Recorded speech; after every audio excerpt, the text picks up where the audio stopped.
Okay, we are sorry about that. Problems.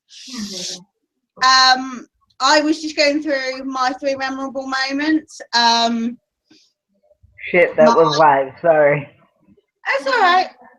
My second moment was I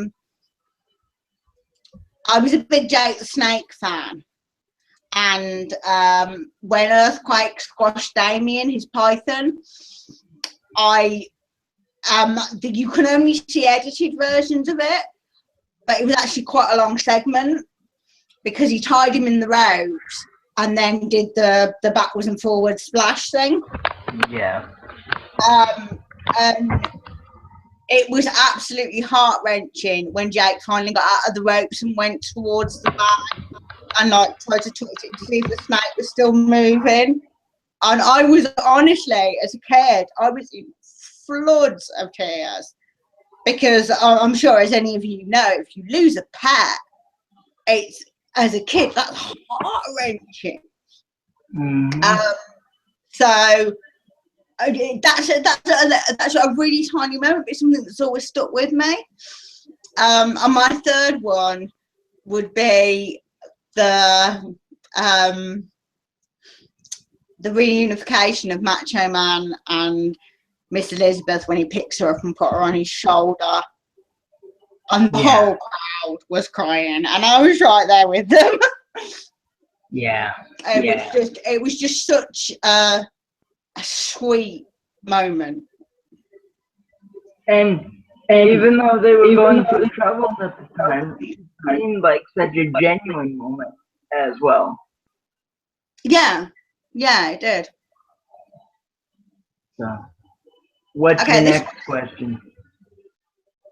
Starting related? Well, it might be, depending on what your answer to the question is. Who was your biggest childhood hero? For me, that's, I mean, it's not wrestling related, but my biggest childhood hero had to be probably, and she may see this video, she may not, and if anybody wants to call me a mama's boy, I don't care, but it's my mother. Because my mother raised me by herself. She raised a kid with a physical handicap by herself. We got help from our family when needed, but she basically raised me by herself. She never asked for sympathy, she never asked for handouts, she never asked for help unless she really, really needed it. And I never knew how difficult times were for us at times, the kid growing up. I didn't know any different. I know now, but as far as childhood hero growing up, I'd have to say my mom.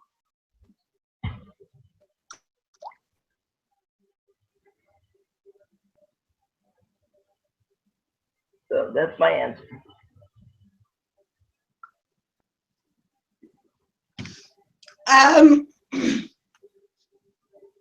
Mine's kind of hard.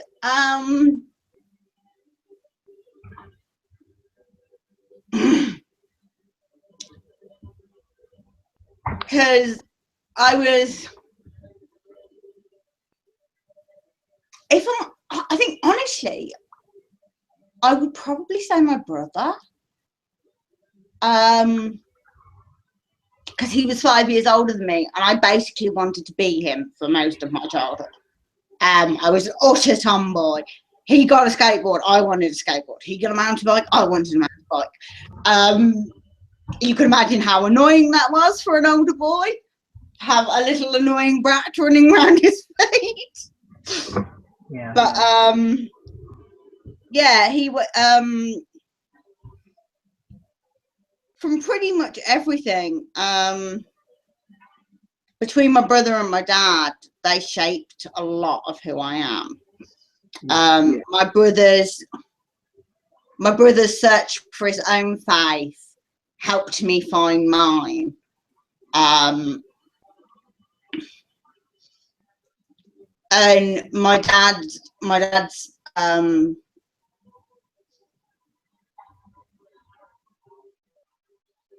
encouragement and appreciation of intellect always sort of taught me to think and to question, which is something that I still hold as something I find very important. Yeah. So yeah, my brother and my dad. Yeah, that's a good one. Shortly followed by Spider-Man. Yeah. Of course you would do that. Okay, what was the last thing you watched that made you mark out? Sasha vs. Bailey. Cool. Fair enough. I have no arguments there, really. I totally understand that. Mine was slightly more recent than that. When the Dudley Boys music hit, when they came back, Yeah. I marked out like a good. I really enjoyed that.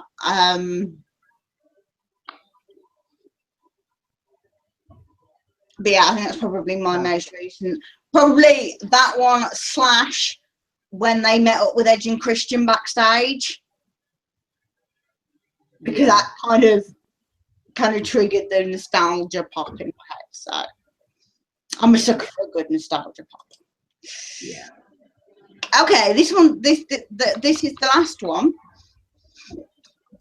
Which wrestlers' heel and face turns over the curve of their career had the most emotional impact on you?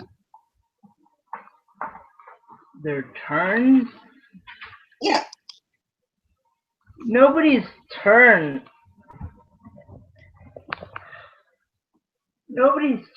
really had an emotional impact on me. I mean, as I'll adapt that question to give you a decent answer. The people that gave me the most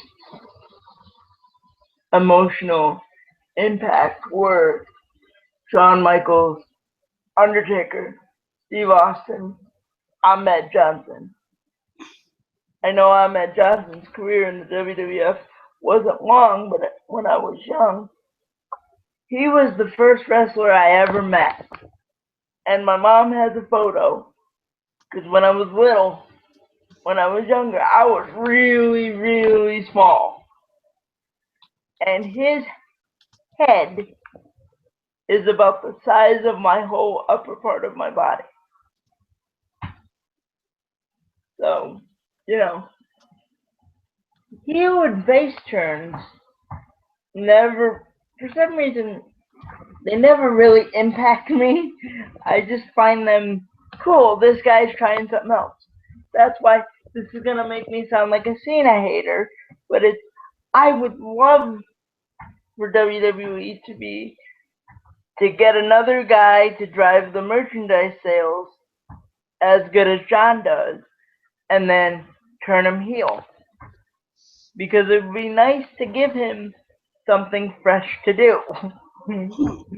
I would also like to see him rap in a PG environment.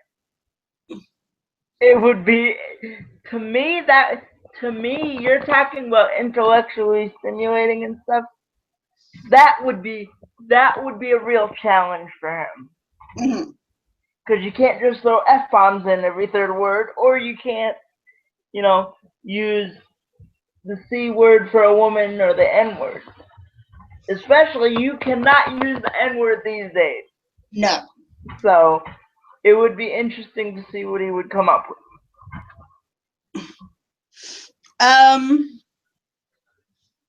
For me, it was Jericho. Yeah. When he turned on Shawn, that really hit me. When he came back as a serious Jericho, Yeah. I was just like, I can't wait to see what he does next. But yeah, he pulled me in as a face. He intrigued me as a heel. He pulled me backwards and forwards emotionally. So yeah, I would say Jericho.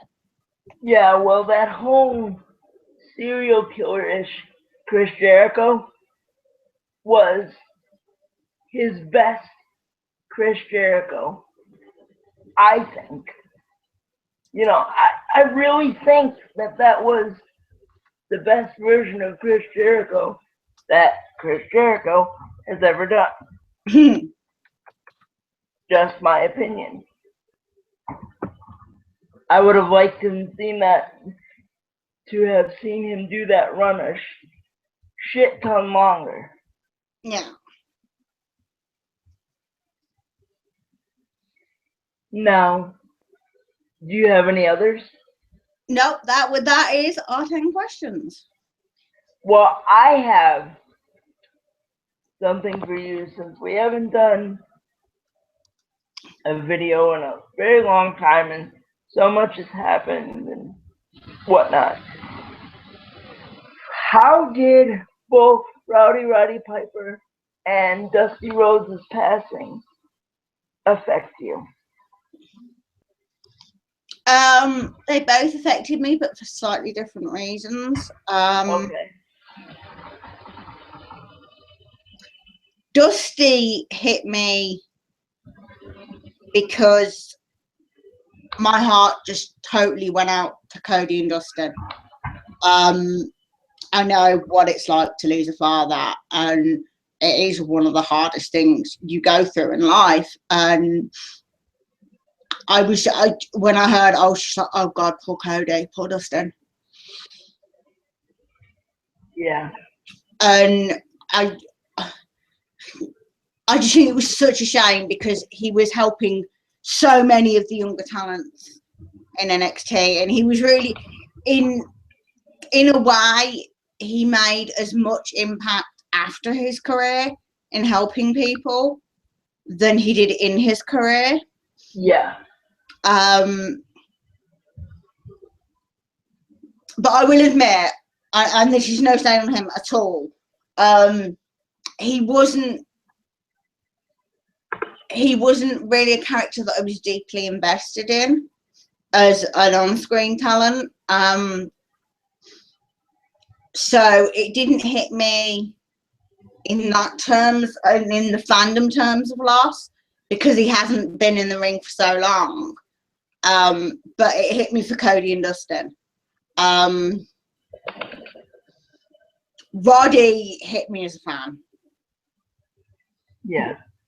Because I adored him from the first time I saw him, and I'll never forget his feud with Bret Hart. And he did this promo talking about Bret Hart's mum making sandwiches, and it was just brilliant. It was just absolutely brilliant. And I will say the best part of that promo is at that time, it was the one I believe for WrestleMania 8 when they were about to face off. And if you watch that promo closely, the way they shot it, you can see at one point when he starts talking about the sandwiches and the ice cream and the bear and the toes thing, and we know all about the bear now because of the Heart Foundation DVD, that was real. All that was real. The fact that while Roddy's doing that and they're about to face each other for the second most prestigious title in the company at the time, Bret is trying not to bust out laughing, which made that even better because you could tell that was the first match I remember watching. Of course, not live because I was too young, and I wasn't really in watching all that stuff at the time. But looking back at it, you could tell that match really wasn't about two guys going in there wanting to kill each other. It was two guys going in there that loved each other, that just wanted to put on the best match on that show. And I think when you look back at WrestleMania 8, that is the best match on that show. Yeah, I mean, there are so many Piper moments that are just truly iconic. And I think it was funny because recently someone reminded me to watch HBK Angle from WrestleMania 21 again. Yeah. And I remembered why I didn't remember that match as much, because the next segment is Stone Cold on Piper's Pit.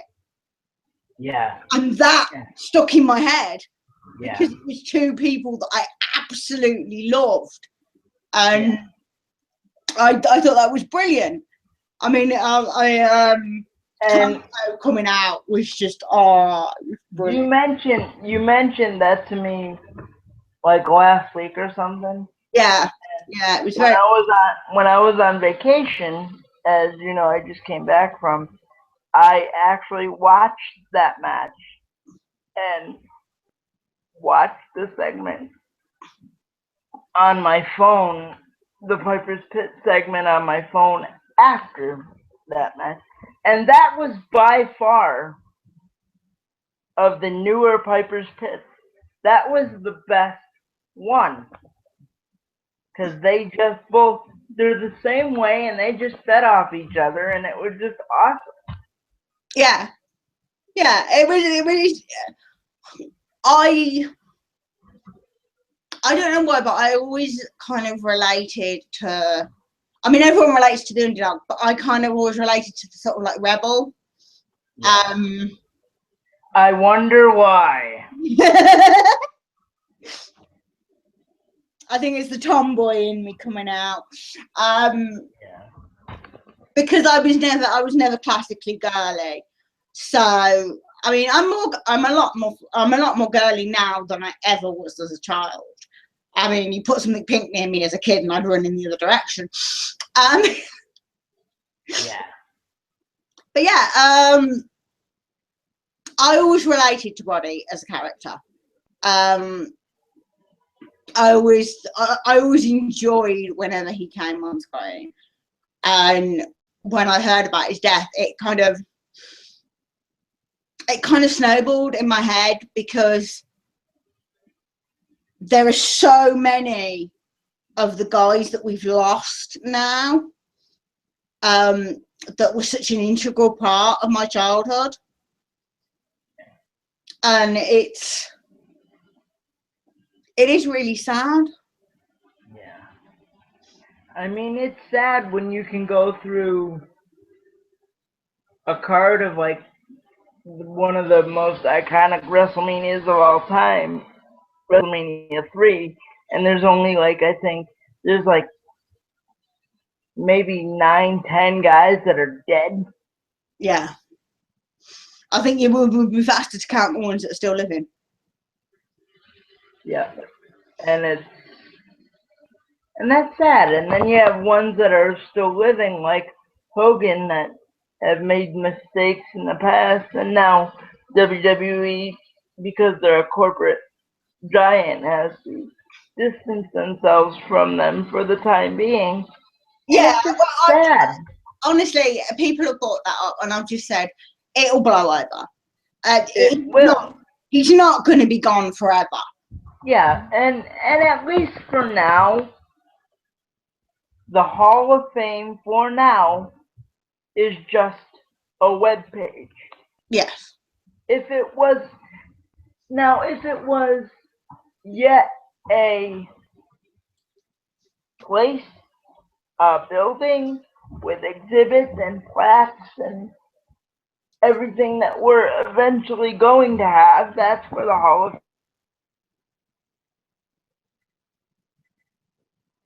Fame. supposedly in negotiations for years with, you know, Universal Studios or a park like that to try to make it a destination. They've also been in talks now because of NXT with Full Sail University because of the Performance Center. Yeah. Now that's also viable because, to me, that's also a viable option because people just like going there when they have open tours of the Performance Center. Imagine if you put the Hall of Fame there. Yeah. And split the profits with the university. Yeah. Yeah. You know, but that's where we would run into a serious problem if it became more than a web page and one night speeches. But for now, it's not that big a deal. Vince didn't strip him of his plaque and his Hall of Fame ring. Everybody relax. Yeah. You know. But okay, you know, I'm gonna try and do another one of these